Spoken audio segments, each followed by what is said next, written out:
Phew. Bless you. Right back at you. Goodness knows, I'd start this off with a sick joke like that. Sometimes stories don't end the way you'd aardvark. This is one of those stories. It likely won't start the way you'd expect either. Heck, the middle's a bit odd too, like a PB&J, where the bread's in the center, and the J stands for Jello. Such is the day-to-day life of our protagonist, Quagmire Vonderheid, Greg for short. He doesn't understand the concept of nicknames. Greg is a shockingly pale man that lives in a well-constructed, turn-of-the-century cardboard house on the corner of Avenue Avenue and Boulevard Boulevard. His home has bubble-wrap carpet and running water, the latter which poses a serious problem for the cardboard aspect of the home. Greg is currently having a bit of a quarter-life crisis. At the ripe old age of 23, he was diagnosed with pogonositis. Pogonositis is the acute inability to grow facial hair. This disease has forced Greg to wear a false mustache, tinted blue to reflect his pathos about never being able to raise and nurture a mustache of his own.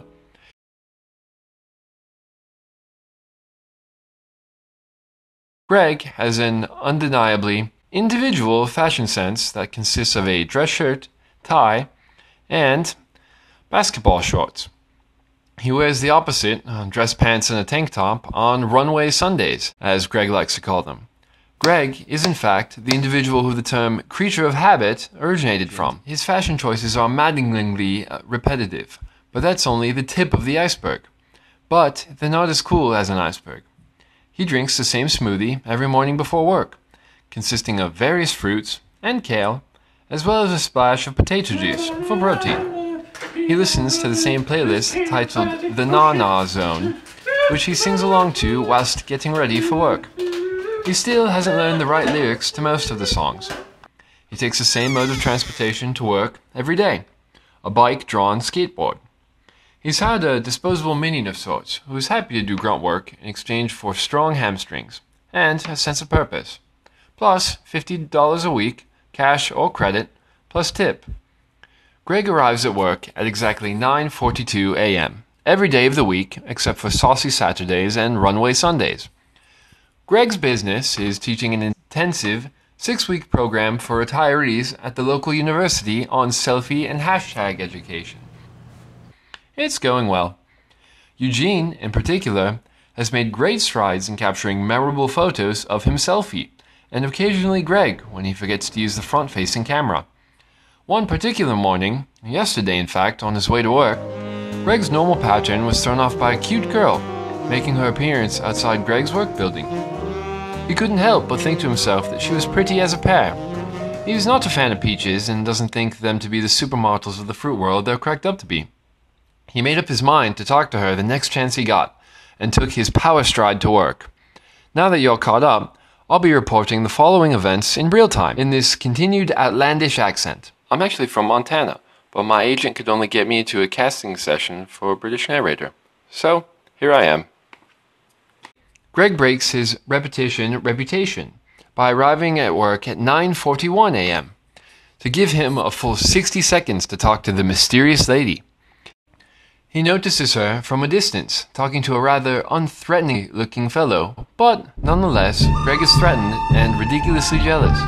But, not possessing much willpower due to his normal level of protein being low, having left out the potato juice of his smoothie this morning while in a rush to get out the door, he slinks away, saddened, but determined to try again the next day. Greg makes his way to work at a whopping 9:40 the following morning, a full 120 seconds ahead of schedule. Heart set on arriving to his crush before his competition, who, through some internet stalking research, Greg found out is named Owen 3. Turns out, Owen is the result of a cloning experiment in a lab, and is the third in a series of 12 Owens. A test tube baby, if you will. He possesses a strong sense of self-worth and confidence, which he attributes to his mother always telling him as a child. Be yourself, Owen, even though you're a clone. Seeing Owen's apparent suaveness, Greg is even more determined to outshine him. Using similar methods to a male peacock, which involve putting on a show for the female, he ties his shoelaces together and ties his tie around his head. He then proceeds to hop over to the target subject, introduces himself, She in turn introduced herself as Willa Zipper, a direct descendant of the inventor of the zipper. With this nugget of information revealed, Greg is reasonably sure she is the one, and invites her to dinner at his place that evening. Willa agrees, and for the whole afternoon, Greg is walking on cloud 9. Hopping, rather. Greg prides himself in his excellent culinary skills, which he had picked up from his mother, who is a rather excellent lunch lady. He has grand plans for his dinner tonight with Willa. He is going to prepare something to really knock her socks off. Literally. Greg has no shoes or socks in the house rule, so he is fairly certain he will have no trouble with this particular goal. As you've probably gathered from Greg's no shoes or socks in the house rule, he is quite the clean freak. He decides to break out the big guns tonight, 2 full cans of air freshener, unleashed from their aerosol cages. After rendering the air barely breathable, he proceeds to the next step of preparation for the evening, getting buff. He goes to his kitchen/home gym, does 1 triumphant push-up, and begins to make dinner. He tastes his creation and is rather pleased with himself. Just then, he hears a knock at the door. Willa is 30 seconds early. In a panic, Greg hurriedly sets the table, lights a candle, and walks at a distinctly moderate pace to the door, not wanting to appear too eager, since Willa can likely hear him approaching. He silently curses his state-of-the-art bubble-wrap carpet and cardboard-thin walls as he opens the door, with what he can't help but assume is a devilishly charming smile. Willa extends her hand for a cordial handshake, which Greg somehow mistakes for a fist bump, resulting in her being put in an awkward position of grabbing Greg's fist on impact. She gracefully recovers from this faux pas by treating Greg's fist like a doorknob, and Greg himself as a door. She expertly uses this method to enter the house. Greg's unprecedented culinary creation is an immediate hit, and the two have a wonderful evening, dining, chatting about everything from kittens to the mafia, and gazing lovingly into each other's eyes for an extremely awkward, bordering on socially unacceptable lengths of time. Willa is all Greg could have hoped for.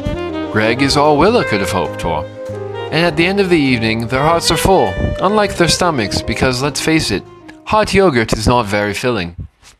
Greg strides up to his work building the following day with one goal, a proposal of sorts. There is still an inkling of doubt in the back of his mind that Willa's type is along the lines of Owen 3's abrasively average personality. So to ensure that things go well, he is dressed normally, and barren in the facial region. That's right, completely mustacheless. He sees Willa and makes a beeline towards her, and before she can utter a word, he gets down on one knee and pops open a small jewelry box. Willa's expression goes from bewildered to sympathetic. When she looks down at Greg's mustache in the box, small, forlorn, and lacking a face to call home, she removes the stash from its cotton-floored cage and sticks it back on Greg's face and pulls him into an embrace, assuring him that she likes him the way he is.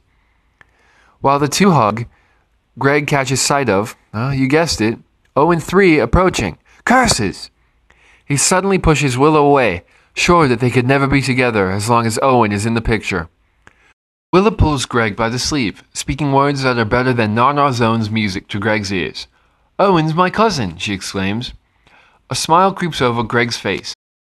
He's never been happier, and Owen 3 has never been more confused. It's a joyous day for one particular Vonderheid, a day his heart learned to trust, and his eyebrows learned to dance.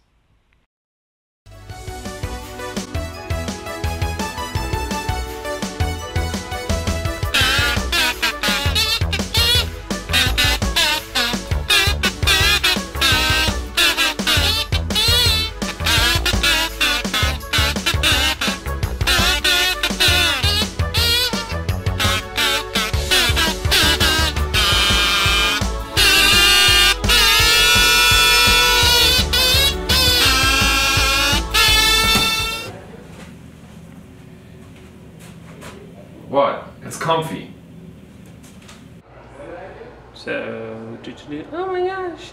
And open the door like you're going in. Yeah. Okay. Oh my god. You have to cry.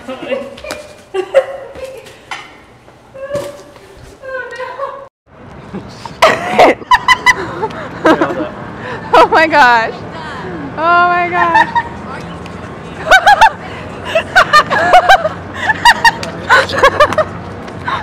Okay. Alright. This is... Alright. Just look real jealous. He's my cousin. Oh! Cut. Swag! Okay. And then your eyes are gonna snap open. Okay. Snap them open. And now. Did you look at the camera? You look at the camera. Eyes snap open. And pull off the covers.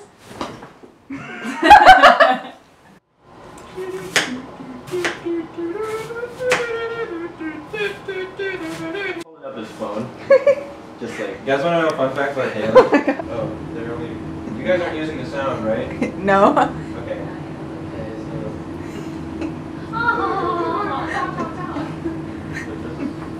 What's this Mario feature? Is that The end.